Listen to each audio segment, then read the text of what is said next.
Olá, boa noite e a paz a todos. Chegando para mais uma meditação na Palavra de Deus. E nesta oportunidade vamos ler na Epístola de Paulo a Tito, capítulo 2, versículos 11 a 15. Assim está escrito: Porque a graça de Deus se há manifestado, trazendo salvação a todos os homens, ensinando-nos que, renunciando à impiedade e às concupiscências mundanas, vivamos neste presente século sóbria e justa e piamente, aguardando a bem-aventurada esperança e o aparecimento da glória do grande Deus e nosso Senhor Jesus Cristo, o qual se deu a si mesmo por nós, para nos remir de toda iniquidade e purificar para si um povo seu, especial, zeloso de boas obras. Fala disto e exorta e repreende com toda autoridade, ninguém te despreze. Esse é o texto que vamos meditar nesta noite e vamos destacar nesse texto aqui sob o tema 3 características essenciais da vida cristã. É sobre isto que vamos falar. O texto que li, o apóstolo estava encorajando a Tito. Tito era um obreiro novo, mas que já tinha em si demonstrado vivência diante da presença de Deus, e o seu testemunho tinha sido aprovado, tanto é que Paulo encontrou na vida de Tito qualificações para designá-lo como um responsável para ir a determinada cidade, pois ali havia um grupo de irmãos que serviam a Deus, mas que algumas coisas ainda não estavam nos seus devidos lugares. E Tito, então, foi o escolhido para esta missão importante de dirigir-se à cidade de Creta e ali, então, observar com a orientação de Deus o discernimento espiritual, que esse discernimento ele vem da comunhão com Deus, da vivência da vida espiritual, da entrega total ao Senhor, para que Deus, então, como soberano que Ele é, como aquele que comanda, que dirige, que orienta a nossa vida, Ele pudesse, então, mostrar a Tito as coisas que ali estavam acontecendo, para que ele tivesse de Deus, então, um direcionamento para encaminhar cada coisa, solucionar a cada problema, organizar aquilo que estava fora de lugar. Então, a missão de Tito era esta.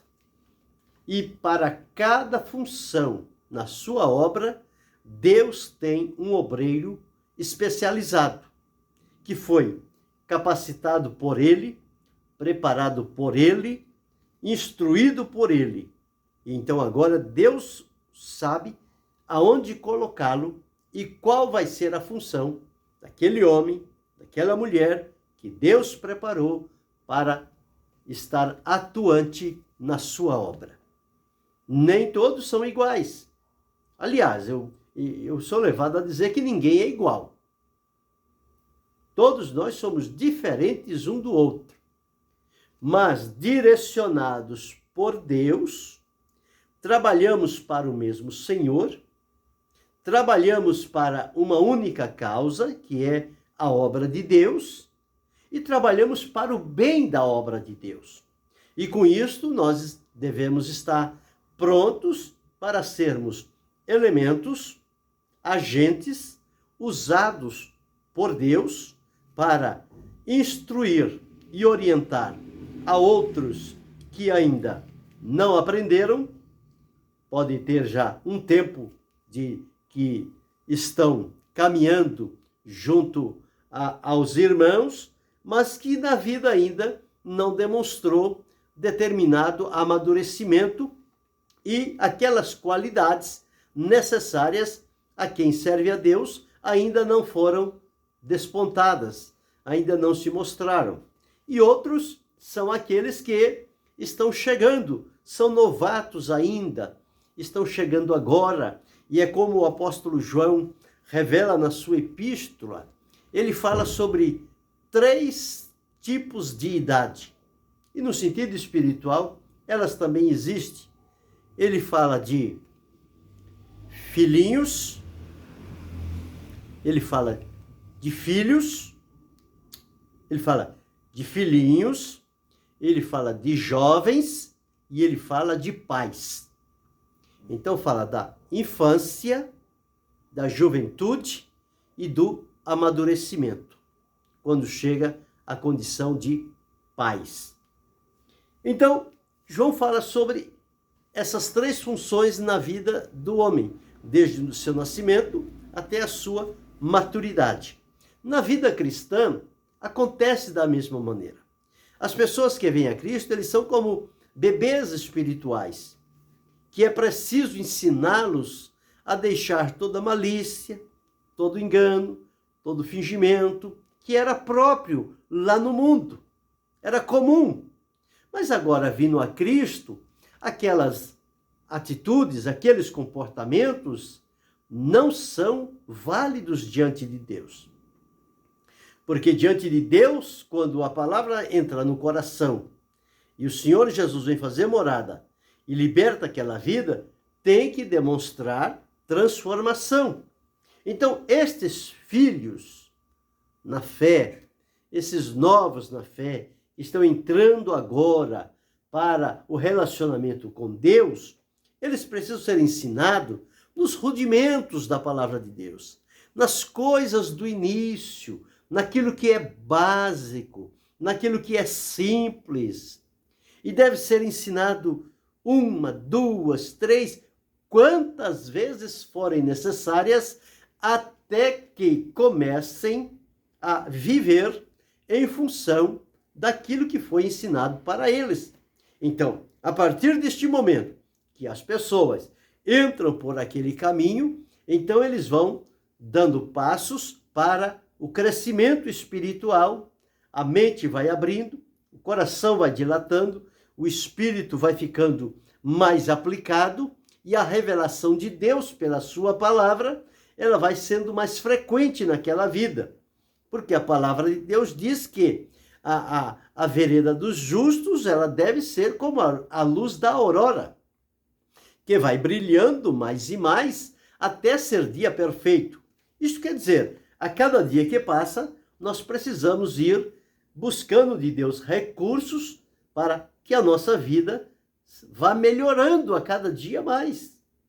A cada momento nós vamos nos aproximando mais de Deus.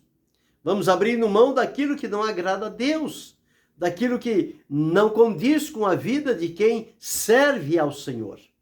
Então essas coisas, elas vão ficando para trás. Elas são deixadas pelo meio do caminho e nós começamos a trilhar uma direção que o Senhor Deus colocou e estabeleceu para cada um de nós. Então é assim que nós vamos caminhando.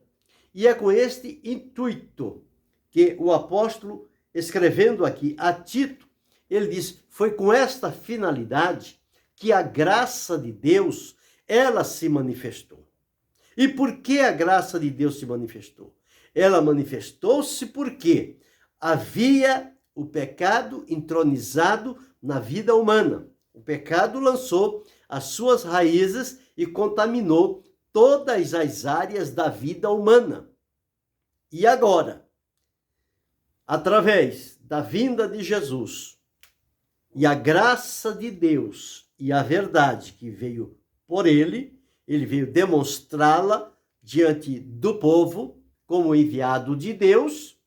Então, o Senhor Jesus assumiu o nosso lugar na cruz do Calvário, colocou o sacrifício à disposição de Deus e Deus colocou à nossa disposição, só que agora manifesta, então, a sua graça. Então, através da manifestação da graça de Deus, é possível que as pessoas sejam alcançadas.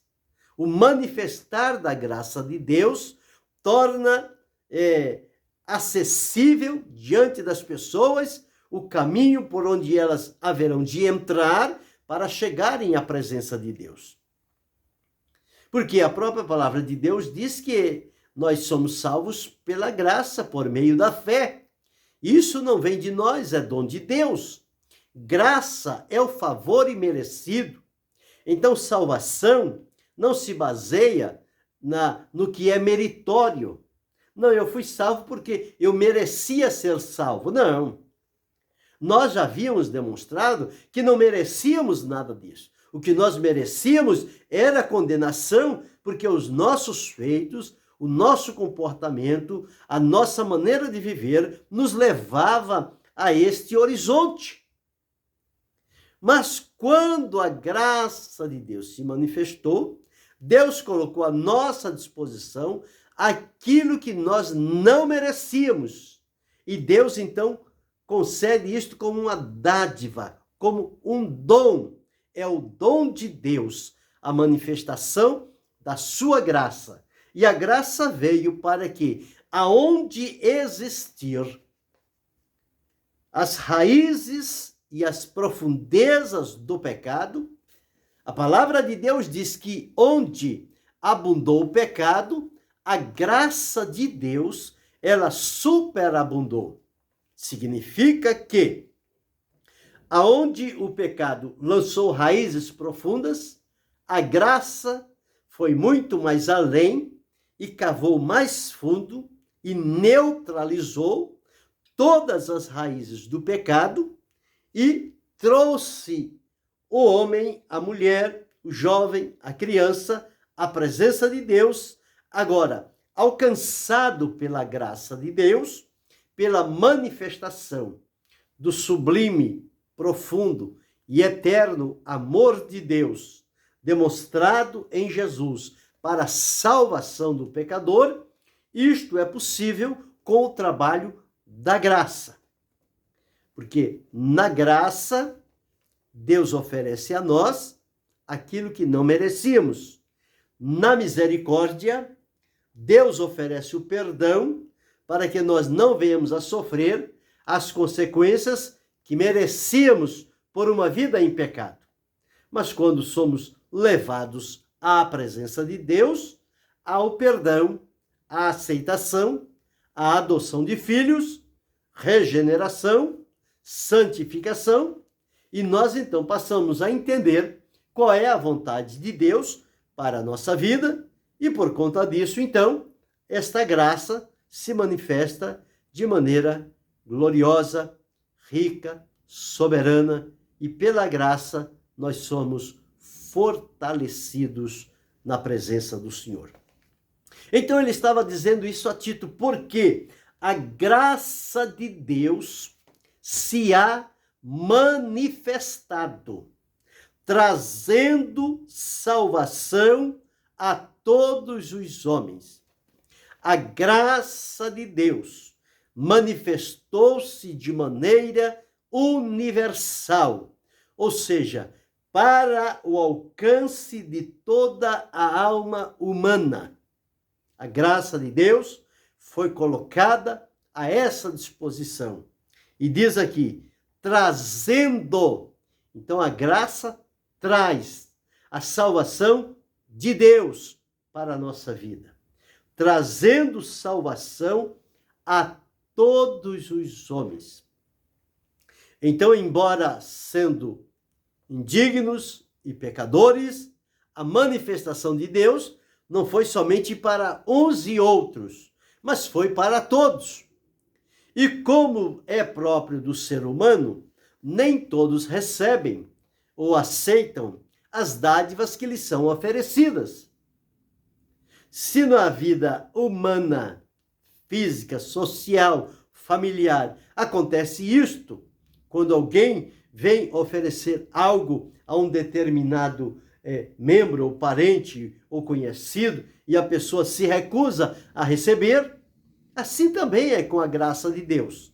Ela está aí disponível para todos, mas só pode usufruir os benefícios da graça de Deus quem, na verdade, se volta para Cristo, recebe-o no coração, deixa-se conduzir pelo Espírito Santo e ele vai fazer a aplicação da graça de Deus na nossa vida e nós então vamos alcançar da parte de Deus a salvação pela graça unicamente.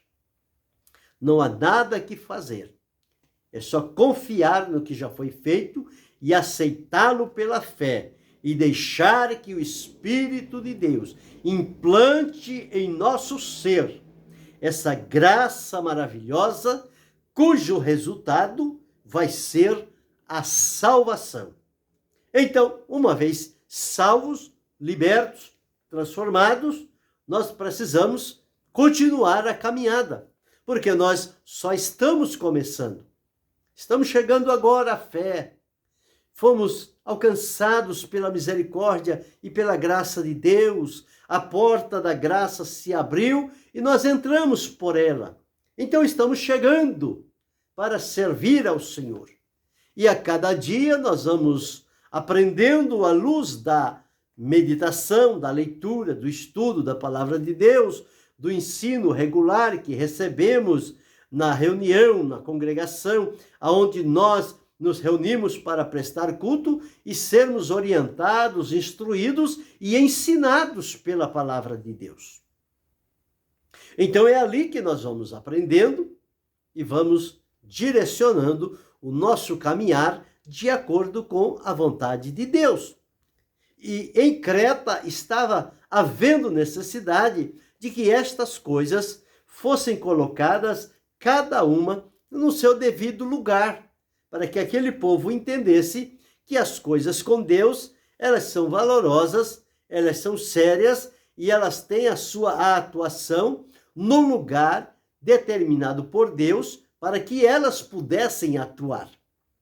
E atuar aqui na vida do ser humano e levar ele a partir do momento em que recebeu o ensinamento, tornou-se ciente das coisas necessárias e que acompanham a salvação, existem outras que se tornaram desnecessárias e não devem acompanhar a salvação. Então é preciso abrir mão daquelas que não são necessárias, não fazem parte da salvação, abrir mão delas e apegar-nos àquelas que acompanham a salvação e que fazem parte da transformação em direção à maturidade espiritual que o Senhor Deus espera que cada um de nós cheguemos àquela medida. Então, isso tudo em função do manifestar-se da sua graça em nosso favor. Então, ele vai dizendo, e aí eu disse sobre 3 características essenciais da vida cristã. Então, vamos começar a discorrer sobre elas agora. A primeira característica está aqui. Tito deveria dizer a eles que a graça de Deus se manifestou, trazendo salvação a todos os homens. E que agora, esta graça, aplicada na nossa vida, ela vai nos ensinar,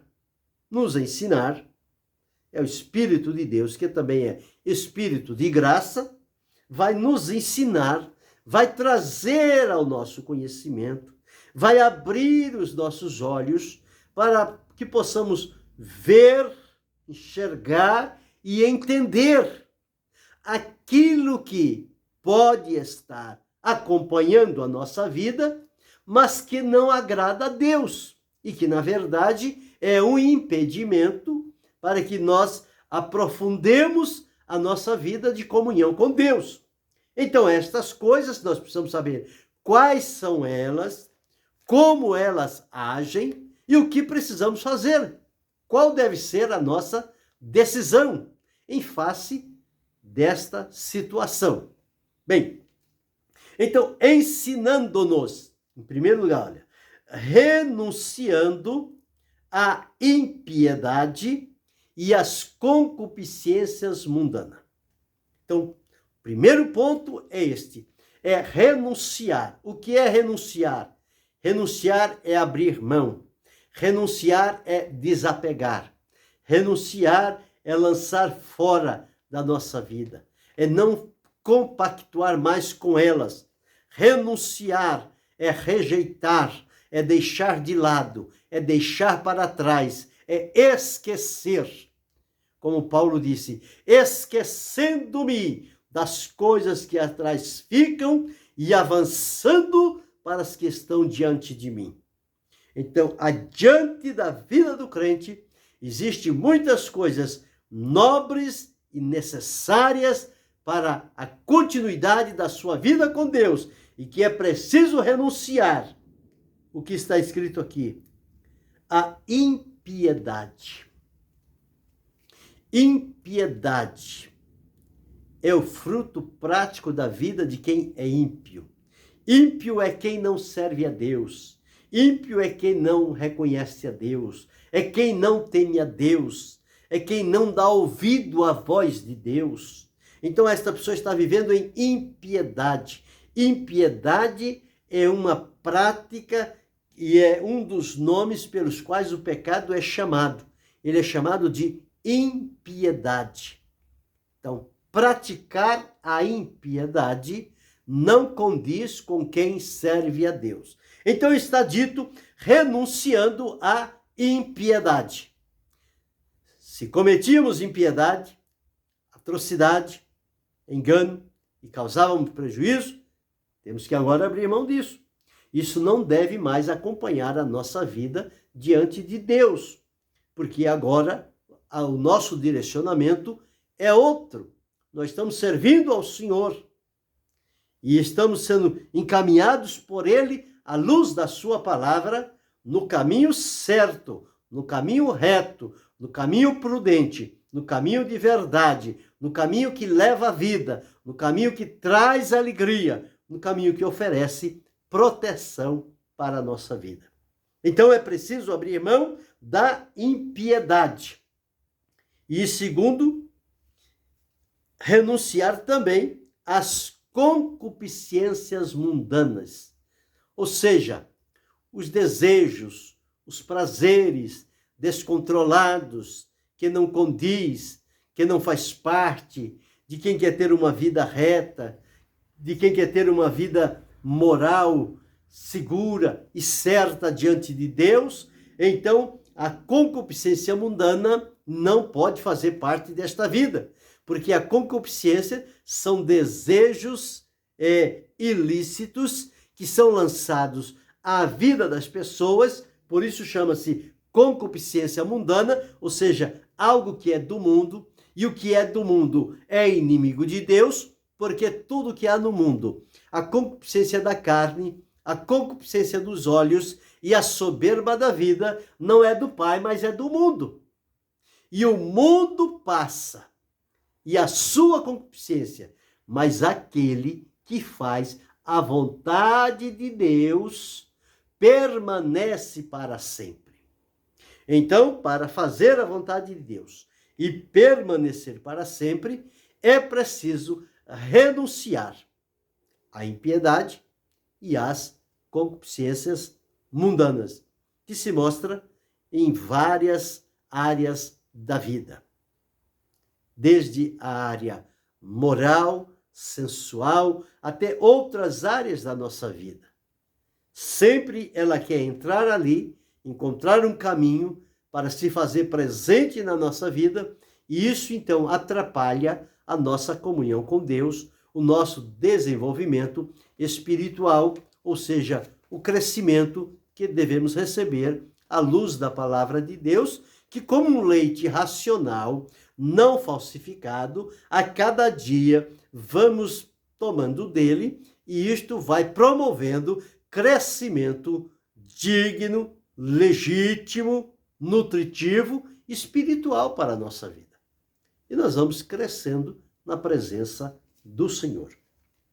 Então, Tito deveria ensinar aqueles irmãos isto: renunciar à impiedade e renunciar às concupiscências mundanas. Então, esta é a primeira característica essencial da vida cristã, ou seja, é dizer não à velha vida.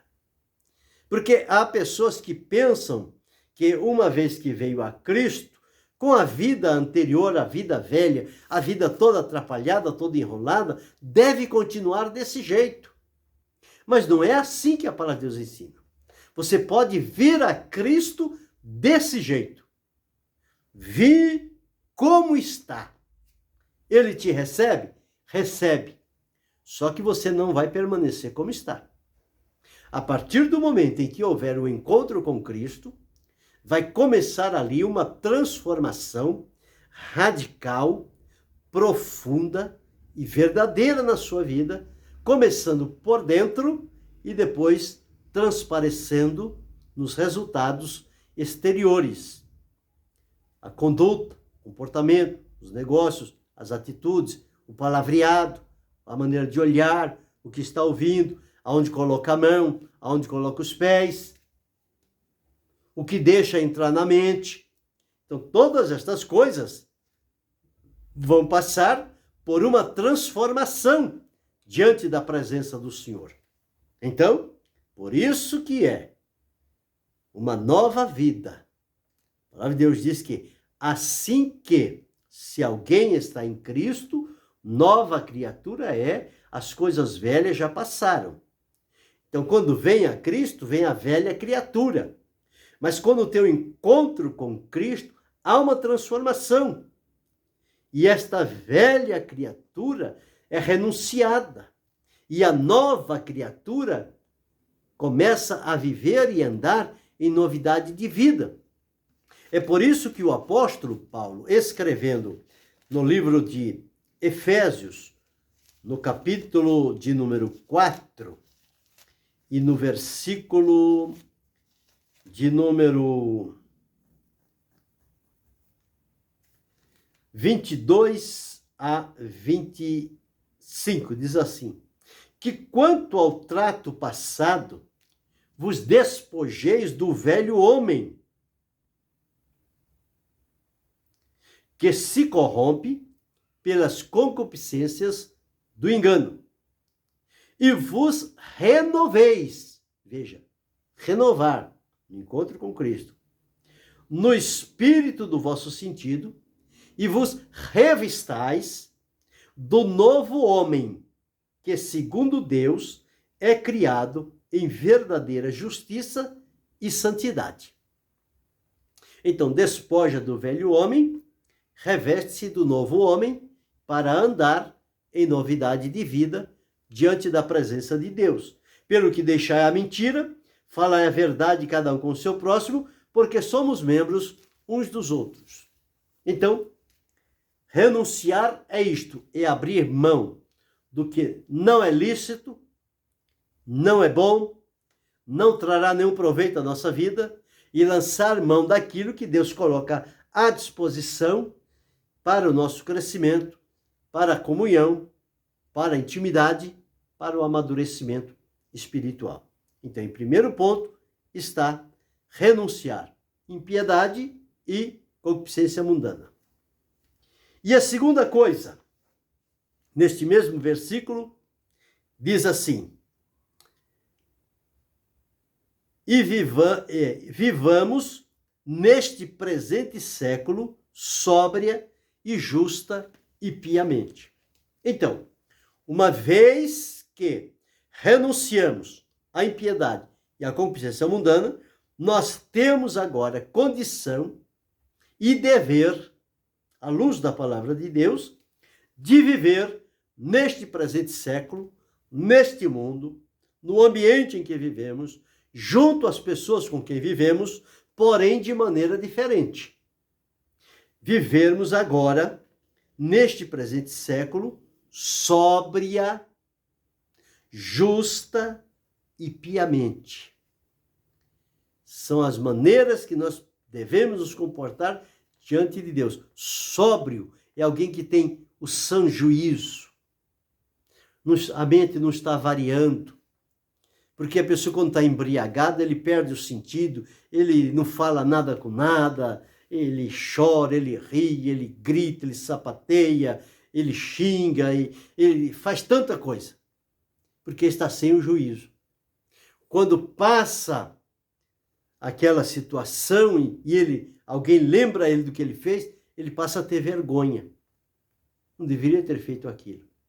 Mas não estava sóbrio. Mas a vida cristã é para viver com sobriedade. É para viver com o senso de justiça, o racionamento, a mente apurada nas coisas de Deus.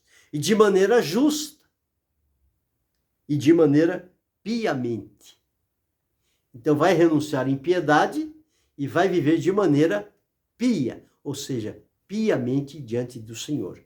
E todos os que querem viver piamente diante de Deus padecerão perseguições, vão encontrar sofrimentos, dificuldades, mas tem a proteção e a presença de Deus para dar-lhe a força necessária para não se deixar levar por aquela situação e vencer servindo ao Senhor de todo o coração. Então, este segundo ponto é buscar uma vida que seja agradável diante de Deus. O apóstolo Paulo, escrevendo aos Romanos, ele disse: rogo-vos, pois, pela compaixão de Deus, que apresenteis os vossos corpos em sacrifício vivo, santo e agradável a Deus, que é o vosso culto racional. E não vos conformeis com este mundo, mas transformai-vos pela renovação do vosso entendimento, para que experimenteis qual seja a boa, agradável e perfeita vontade de Deus. Então, viver neste presente século sóbria, justa e piamente, ou seja, viver uma vida agradável, uma vida sensata, justa, piedosa, nesta era, neste século que nós estamos atravessando, quando todos os fundamentos estão sendo ruídos. Todos os fundamentos parece que estão desvanecendo-se, mas é justamente nesta hora que precisa alguém levantar-se com a decisão e a disposição de servir e obedecer a Deus e a sua palavra e se firmar como testemunha neste mundo para aqueles que estão perecendo. E é isso que Deus espera de mim, espera de você neste tempo que estamos vivendo.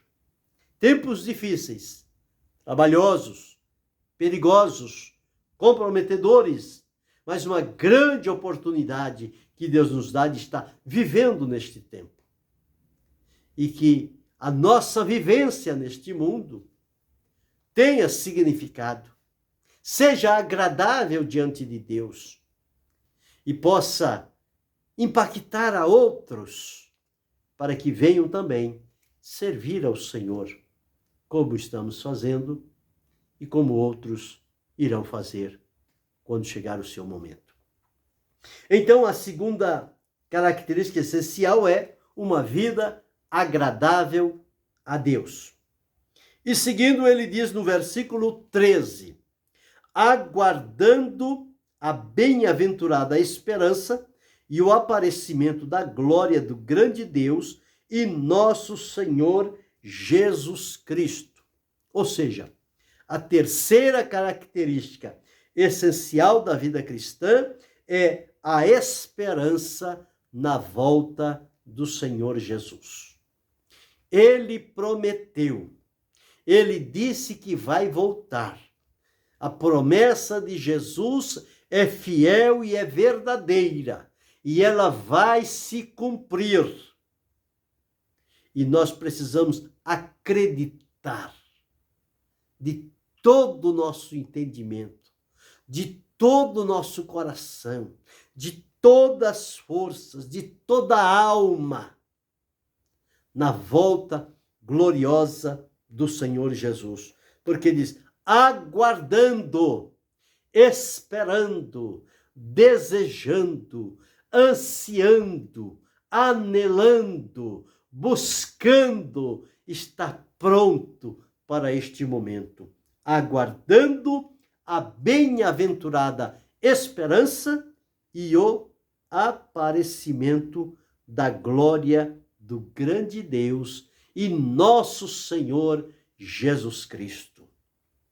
Então, esta é a terceira característica da vida cristã, necessária na nossa vida.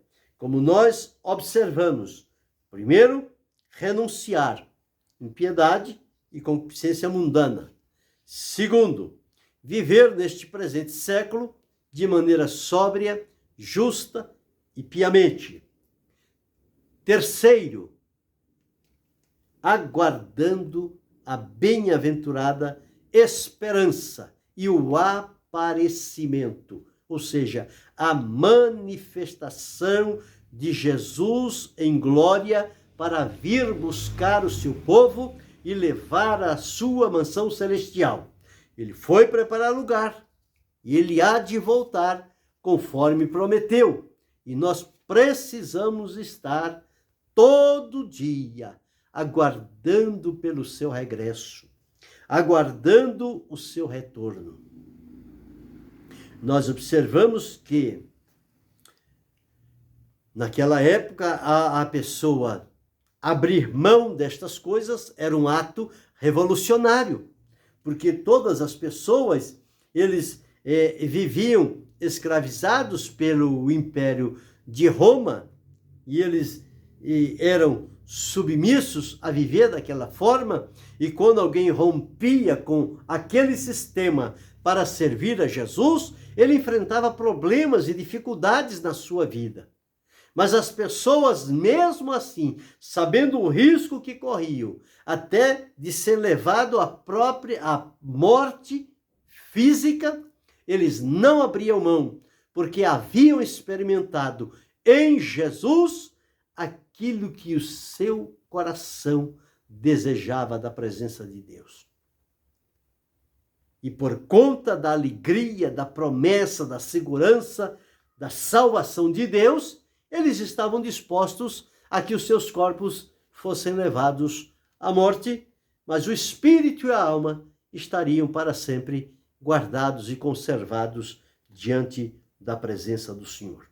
Então, viver a vida do novo homem, o novo homem em Cristo, que nasceu de novo, nasceu pela ação da palavra, pela ação do Espírito Santo, através dos ensinamentos que recebeu e colocou em prática na sua vida, então agora ele tem os hábitos de quem serve a Deus, aproxima-se de Deus e não quer saber nada deste mundo, porque ele agora está com os olhos e o coração voltados para o Senhor, para o seu regresso glorioso e maravilhoso. Então, ele é essencialmente uma pessoa que anda na contramão deste mundo. Quem faz a firme e pública profissão de fé, de servir a Deus e de ser-lhe fiel por todos os dias da sua vida, vai estar andando sempre à margem da sociedade, vai estar sempre andando contrário ao que a sociedade está procurando impor. E os nossos dias têm sido perigosos, porque eles têm quebrado todos os limites e normas estabelecidas para que seja uma terra de ninguém e a vida, cada um faça o que quer e como quiser. E não é assim. Na palavra de Deus nós temos normas, parâmetros, limites, gabaritos, aonde a nossa vida deve adaptar-se de tal forma para que sejamos agradáveis a Deus. E não percamos o nosso tempo aqui, pensando que estamos fazendo uma coisa, quando na verdade estamos fazendo outra. É para isso que a palavra de Deus vem, é como um guia fiel e infalível para nos conduzir e nos levar a Cristo. Então, que possamos conservar essas 3 características da nossa vida cristã. A renúncia, Sempre vai haver na nossa vida alguma coisa que nós vamos precisar abrir mão. Nós vamos precisar renunciar. Quando nos for revelado pelo Senhor que determinada coisa não condiz com a vida de quem serve a Deus, nós precisamos renunciar. Precisamos deixar, abrir mão.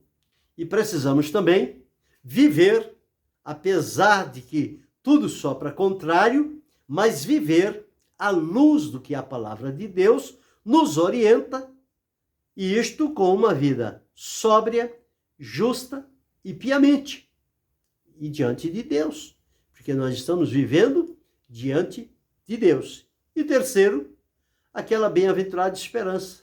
Ela não pode falhar. Não podemos esquecer da volta de Jesus. Deve ser algo presente 24 horas por dia na nossa vida. Nós não sabemos o dia e a hora que vai haver essa manifestação do Senhor Jesus em glória. E o aparecimento do grande Deus. Mas vai acontecer.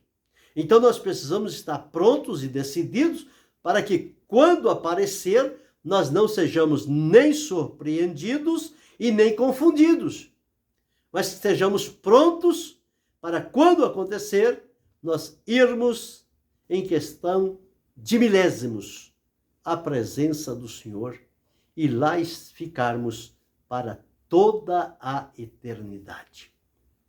Então era isto que Paulo escreveu a Tito que ele deveria organizar, colocar em ordem lá na igreja, naqueles irmãos que viviam ali na cidade de Creta. E ele diz o seguinte: o Senhor Jesus deu-se a si mesmo para nos remir de toda iniquidade e purificar para si um povo seu, especial, zeloso, de boas obras. E Paulo disse: Tito, você fala disto, você exorta, você repreende, ninguém te despreze. Ninguém te despreze, mas você fala com autoridade. Não é com autoritarismo, é com autoridade, é diferente. Autoritarismo é a pessoa querer dar ordem por si mesmo. E a pessoa peca, erra e faz outros errarem quando usa de autoritarismo. Gritaria, e normas, e leis, e sentenças. Se não fizer, vai acontecer isso, vai acontecer aquilo. Não, isso não funciona. Está dito aqui com toda a autoridade. A pessoa, para falar com autoridade, não deve ser arrogante, não deve falar com gritaria, não deve falar com segundas intenções. Falar com autoridade. Você pode falar no tom natural da sua voz, porque a autoridade não está na maneira como você vai falar. A autoridade está na sua vida com Deus e na palavra de Deus, que concorda com o testemunho da sua vida que agrada a Deus. Então o que você disser pode ser até através de um sussurro, mas vai sair com autoridade e vai impactar vidas. Isto é o que importa. Não é querer fazer acontecer para dizer que tem autoridade. Quem quer provar autoridade, prova que não tem. Quem tem autoridade não precisa provar que tem. Vive naturalmente e a autoridade vai se manifestando, vai usufruindo, ela vai aparecendo na vida de um e de outro, e as pessoas vão entender o que é autoridade. E lembre-se, a autoridade de Deus na nossa vida, para nós fazermos o seu querer, a sua vontade, é uma autoridade delegada. A autoridade, em princípio, pertence a Deus, mas ele delega alguns fragmentos de autoridade para a nossa vida, para que nós possamos exercer o que ele confiou a nós com esta autoridade que é própria de Deus. Então a ele é a glória, a honra, o louvor, a adoração.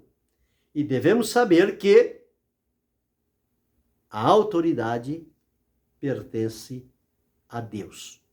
Mas ele compartilha parte dessa autoridade conosco. Então, vejamos bem como é que nós estamos representando o Senhor e como estamos fazendo uso dessa autoridade que nos foi delegada pelo Senhor. Porque se a usarmos mal, será para nosso próprio prejuízo. Se a usarmos bem, será para a glória de Deus. Então, relembrando aqui as 3 características essenciais da vida cristã, em primeiro lugar, a renúncia. Renunciar à impiedade e à concupiscência mundana. Segunda característica é procurar ter uma vida agradável diante de Deus, viver neste presente século sóbria, justa e piamente. E a terceira característica é ter a esperança na volta do Senhor Jesus, aguardando a bem-aventurada esperança e o aparecimento da glória do grande Deus. Então, são estas 3 características que precisa estar em evidência na nossa vida. Sigamos por este caminho. A mão de Deus, a bênção de Deus, nos acompanhará por este caminho. E que Deus em Cristo Jesus possa abençoar-nos, não só hoje, mas para sempre. Amém.